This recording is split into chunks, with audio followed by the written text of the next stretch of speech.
Assalamualaikum warahmatullahi wabarakatuh. Sampurasun. Ujang Nyai Incu Aki wilujeng patepang deui sareng Aki dina acara Kileuksa Ngadongeng. Sakumaha biasa Aki bade neraskeun hanca carios wasiat indung anu kantos katunda teh nya. Dina bagian ke-12 harita teh nuju nyaritakeun tukang cukur anu ujug-ujug deku bari ngenta dihampura ka Sudagar lantaran rumasa boga salah. Ari Sudagar kalah colohok heraneun. Kumaha sikep Sudagar salajengna sareng kumaha nasib mulyana salajengna sumangga nyangakeun dongeng wasiat indung bagian anu ka-13. Sumangga wilujeng ngadangukeun. Jang Nyai urang wangsulan sakedek nya. Atuh puguh Sudagar teh heraneun. Bus kertas wasiat teh diasupkeun kana saku bajuna. Panonna melong ka tukang cukur anu harita deku keneh hareupeunana. Ai ari maneh kunaon? Juragan, abdi teh rumaos lepat, gaduh maksad sejak ngalak nyawa gamparan. Peso cukur parantos diasah, maksad teh upami gamparan munut dikerok rumah, tenggak gamparan bade dikeureut ku peso cukur. Nanging sateu acan dijalankeun katohyan manten ku gamparan. Numawi sakali deui abdi hapunten, moal sakali-kali deui gaduh maksad awon. Tah kitu juragan. Oh, jadi maneh teh rek maehan kami. Sumuhun, tembal tukang cukur. Niat sorangan atawa aya nu nitah? Leres, aya anu miwarang juragan. Manehna janji ka abdi bade masihan artos, nanging ayeuna mah moal sakali deui abdi hapunten, mugi gamparan luntur manah kersang hapunten ka abdi. Tukang cukur teh nepi ka nyembah acong-acongan bakat ku hayang dipikarunya jeung dihampura kasalahanana. Ku kami dihampura, jawab sang Sudagar. Tapi bejakeun heula, saha anu nitah maneh teh? Juragan, jalmina sering penak sareng juragan. Jenenganana tukang cukur henteu kebat ngomongna. Manehna mere isyarat yen rek diharewoskeun. Sudagar nurut. Barang ngadenge kitu Sudagar amekeun pisan. Pok ngomong deui. Syukur pisan. Maneh geus ngabejakeun jalma anu hianat ka kami. Kasalahan maneh ku kami dihampura. Ngan kade ti ayeuna kami moal dicukur deui ka dieu. Rek kanu sejen. Kami geus teu percaya ka maneh. Hatur nuhun juragan, tembal tukang cukur. Tukang cukur bungaheun pisan lantaran salamet sarta dihampura kasalahanana. Ari Sudagar ngajewang dudukui terus nyampeurkeun ka kusirna pok ngomong tandes. Mana si mulyana? Sina naik kana delman. Hayu, urang balik. Mangga juragan, itu tembal kusir bari ngagupayan mulyana. Anu digupayan teu talangke geuwat unggah kana delman.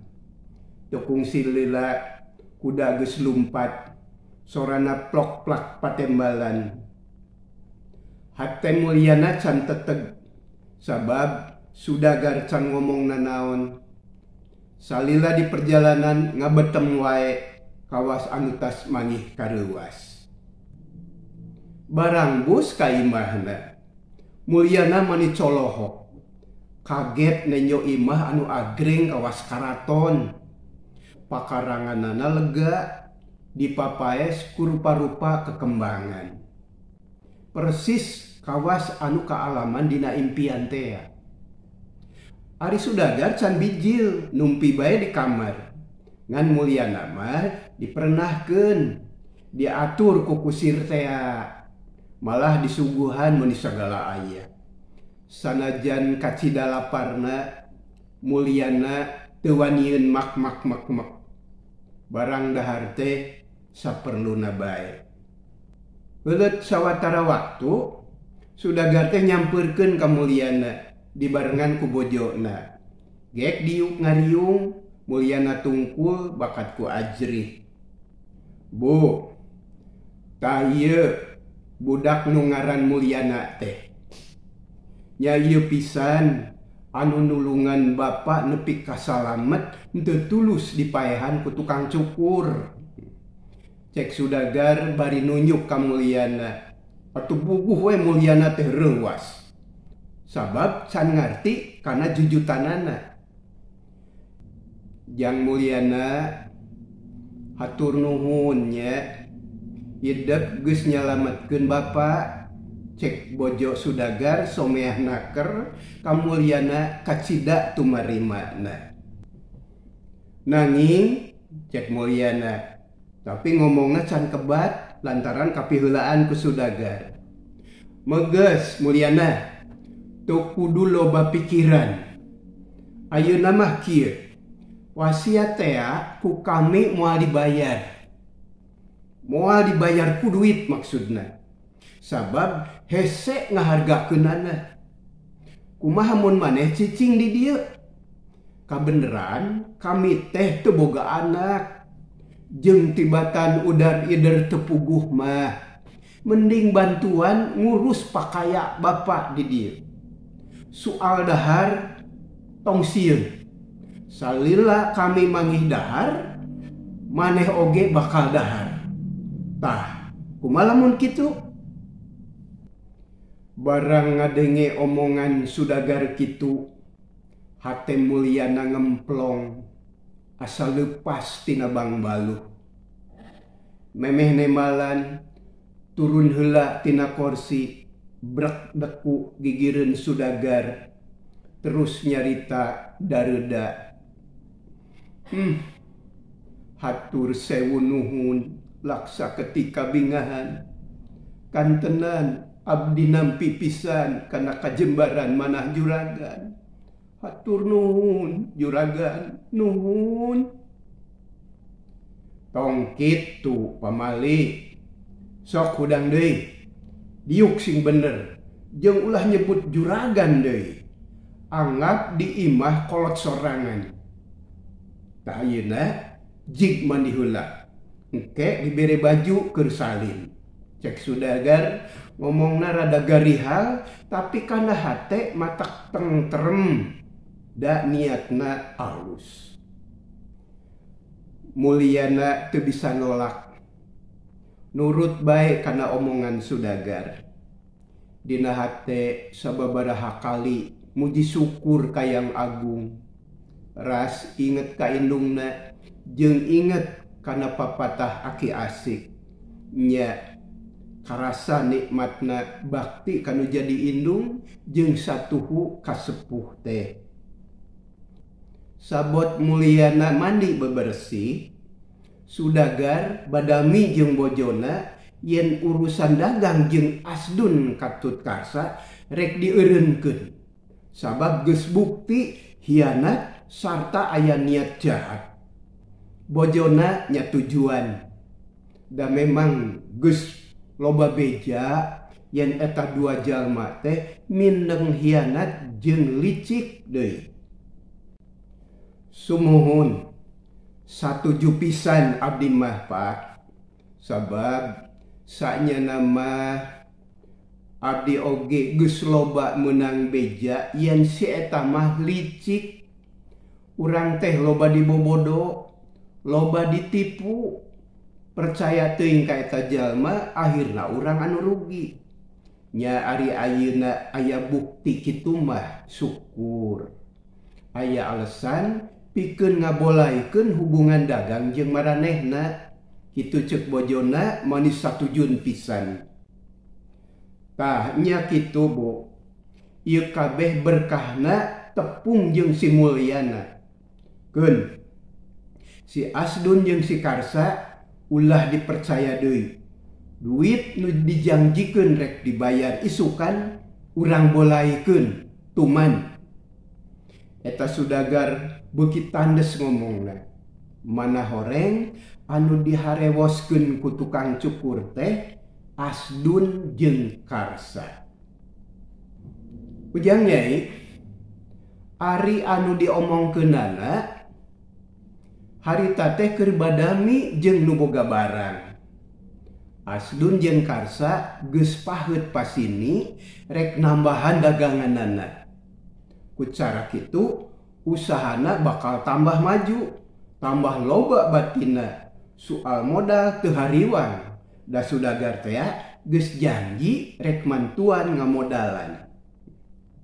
Karsa, teang tukang roda. Ieu barang akut ayeuna pisan. Keun, mayarna mah engke mun duit ti sudagar teh geus katarima. Cek Asdun bari pepeta. Legegna niron-niron sudagar beunghar. Heug Kang. Keun, urang pigawe ku kuring. Karsa teu baha. Terus ngaleos ka tukang rek ngakutan barang. Tepung silila geus datang deui atuh teu talangke. Barang anu geus dijanjikeun teh ditaekeun sarta diunjal ka tempat manehna. Sanggeus rengse kabeh. Asdun amitan sarta janji kanu boga barang yen isukan rek dilunasan kabeh. Pangnawani ngomong kitu teh da geus janji jeung sudagar teh yen rek dibere modal. Geus kitu bramulang bari mawa hate anu lugina jeung bunga. Lantaran barang dagangan nambahan aya kana 5 tikolna.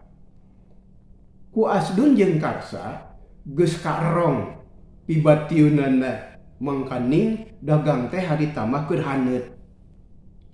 Tapi dasar anu sarakah jeung goreng paniatan. Basa nyokot duit ka sudagar teh lain menang kabunga kalah menang wiwirang jeung ancaman. Kahiji duit teu menang, kaduana rusiah manehna dibolekerkeun kabeh da geus menang bukti ti tukang cukur teh.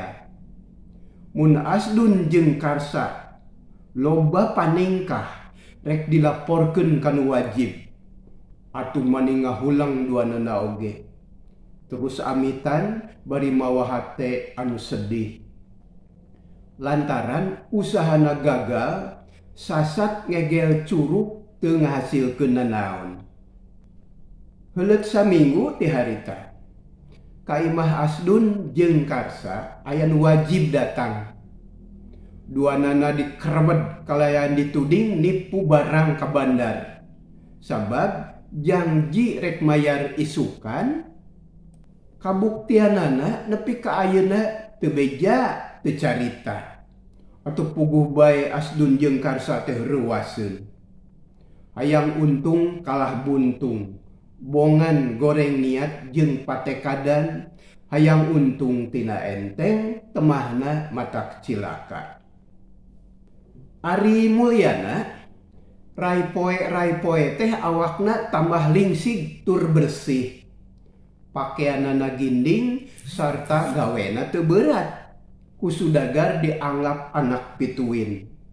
Lantaran mulyana mah sajaba tirapekan jeung jujur teh pinter deui.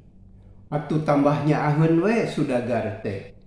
Lila-lila dipercaya ngurus dagangan. Anu boga nama mindeng cicing di imah. Sabab segala rupa urusan dagang geus diserenkeun ka mulyana. usahana tetela tambah maju. Ujang Nyai, satahun ti harita mulyana diparengkeun tepung deui jeung lanceukna dina kaayaan anu pikawatireun. Duanana jadi galandangan. Pikeun dahar sapopoe ngandelkeun tina jajaluk alias baramaen. Tampolana sababaraha poe tara kararaban sangu. Leuwih parna batan kaalaman anu kumulyana. Imah sigrong anu kungsi dipake sombong teh geus jadi milik batur. Sabab tetela Asdun jeung Karsa teh loba musuhna, loba hutangna, da eta usahana teu jujur jeung loba nipu ngarah ngarina. Mulyana inget kana papatah indungna. Buruk-buruk papan jati, hade goreng burung palung oge, Asdun jeung Karsa teh lanceukna. Tunggal sadulur, saindung sabapa. Atuh duanana disambat ku mulyana teh. Ditulungan sakumaha mistina, Asdun jeung Karsa kacida eraeunana. Tapi kulantaran butuh nya era-era oge nurut kana kahayang mulyana. Duanana dimodalan sina usaha deui. Sanajan usaha leutik tapi halal jeung mayang. Nenyok kitu hate mulyana ngemplong. Malah sudagar jeung bojona oge nya tujuan kana niat mulyana anu sakitu mulyana. Cag. Ujang Nyai anyakal pisan. Ayeuna mah sanes waktosna nu seep, tapi cariosna tamat nya. Janten carios wasiat indung tamat mung dugi ka dieu. Nanging sateu acan aki mungkur unyuk uninga rehna ieu carios asli karangan.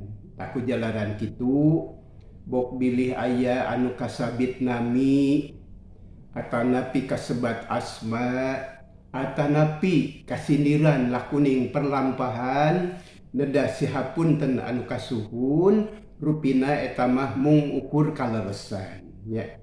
Salajengna mugia ieu carios sanaos tongtonan, mugi sing janten tuntunan.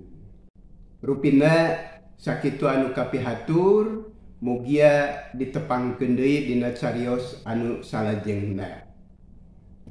Permios, cag.